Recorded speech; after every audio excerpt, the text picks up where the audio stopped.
Сәлем, бүгін ескі ойыншықтармен қызықты ойындар ұйымдастырамыз. Ол үшін бізге түрлі түсті скотч немесе изолента болса жеткілікті.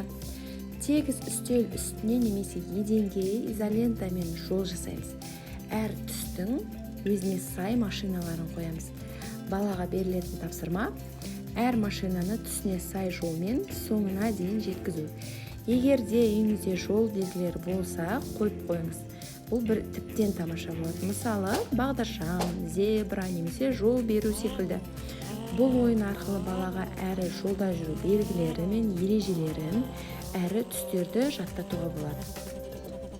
Ойын ұнаса лайк басып, достарыңызбен бөлісе отырыңыз. Бұдан да қызықты ойындарды бізбен бірге ойнау үшін каналыма тіркеліп алыңыз.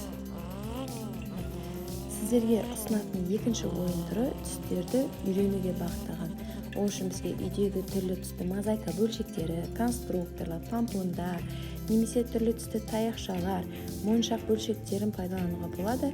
Біз бұл ойында мозаика бөлшектерін пайдаландық. Ойынның басты мақсаты балаға түстерді үйрету.